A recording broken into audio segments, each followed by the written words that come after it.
Have you ever guys thought to yourself, what if?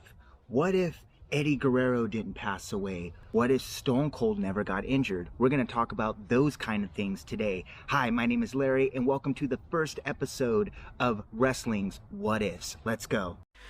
Look at your belts, now look at my belts, yeah. I'm not overcompensating for anything.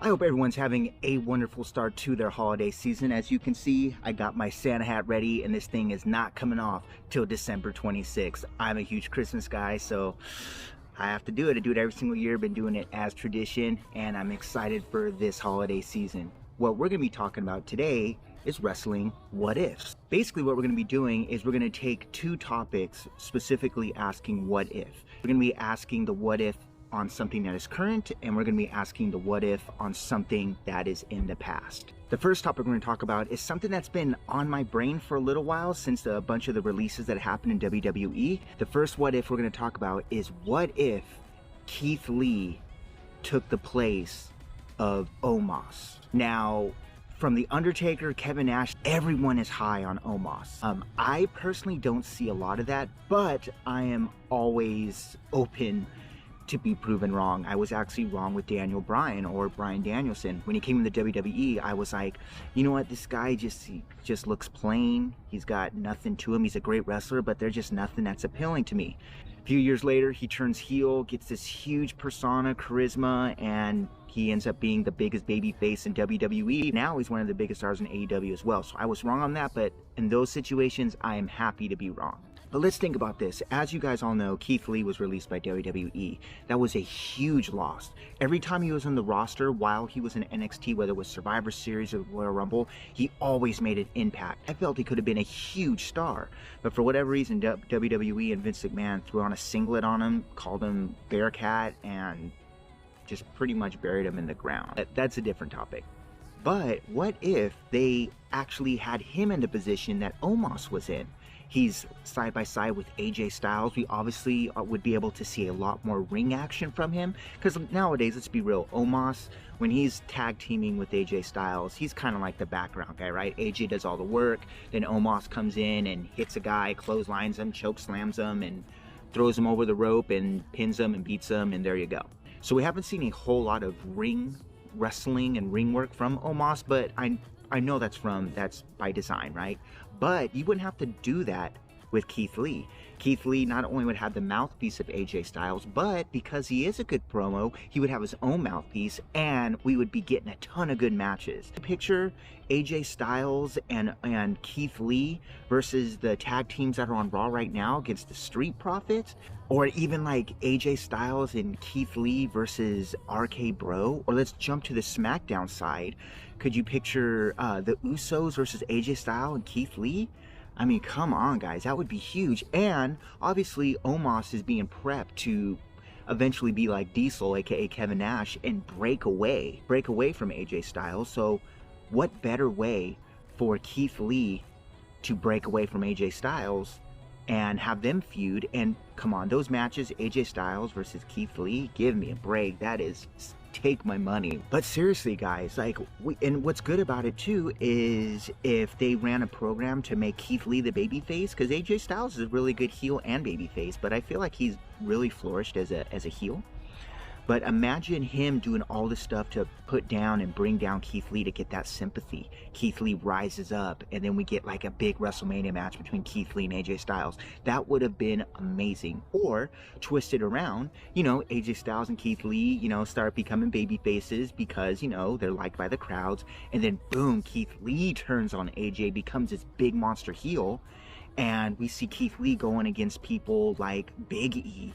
I personally think it would have been better as babyface. We could have seen him babyface against Seth Rollins, Keith Lee versus Roman Reigns. Or we could have even seen AJ Styles and Keith Lee both turn babyface, and then them go against the Bloodline. I would like to know what you guys think, because I think it would have been pretty cool. And lastly, let's go into the past. What if Booker T beat Triple H at WrestleMania? Now, we all know the story, right? The story of how Triple H and Booker T had a feud going into WrestleMania after Booker T won that Battle Royal. And then we see the promos of Triple H pretty much looking down and putting down Booker T. Really like borderline stuff. And this is the big thing. And we saw a big example of this when Zack Ryder won the Intercontinental Championship at that ladder match at WrestleMania. He gets his big moment, everyone's cheering, the crowd went crazy. How easy would it have been if Booker T beat Triple H, even if it wasn't a really clean win? He beats Triple H, crowd goes crazy, he finally won the big one. And then the next night on Raw, Triple H demands a rematch, and then they do the screw job on Raw. Triple H wins the match and wins the title again. Gives him another title run, or gets him another title win. And I know people are like, why would you do that? Because at least it gives Booker T that big WrestleMania win. At least it gives him that one win where he can say, Triple H did this, Triple H did that, try to bring me down, but I proved to the world that I can be just as good as Triple H. Triple H comes back the next night, beats him. Triple H says, yeah, you know, your loss was a fluke, blah, blah, blah, blah. But Booker T could always say, you know what, no matter how many times you beat me, I still beat you at WrestleMania, and I can always be as good as you. Big thing that everyone's talking about was the reason why that Booker T didn't win the title is because they wanted Triple H to stay strong because they just signed Goldberg.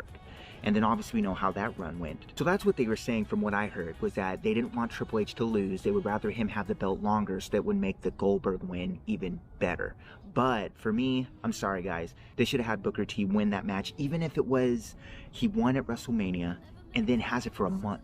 Has it till the next pay-per-view, and then some, you know, open up another storyline, you know. It could have been something like that, you know, but obviously they didn't do that, and we're left with that terrible win by Triple H.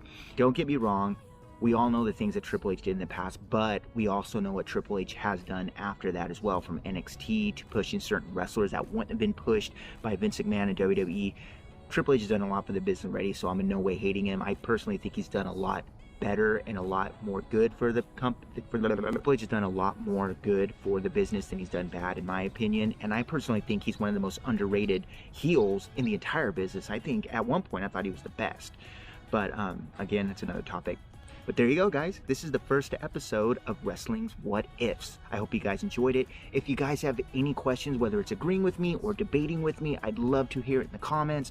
I want to see how this goes because obviously I haven't dropped a video in a long time. I haven't gotten a lot of new belts in a long time. I'm hoping to drop more content like this where we're just going to talk and focus more on wrestling. And of course, I will be dropping replica belt videos and toy belt videos or any type of wrestling belt videos I will be dropping in the future.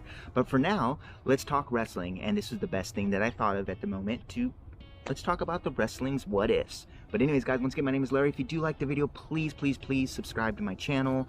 Give this channel a thumbs up. If there are any other what ifs that you guys want to talk about, please drop them in the comments as well. Send me a message. You can catch me on Instagram at Larry and His Belts, as well as TikTok, Larry and His Belts. And let's talk wrestling, guys.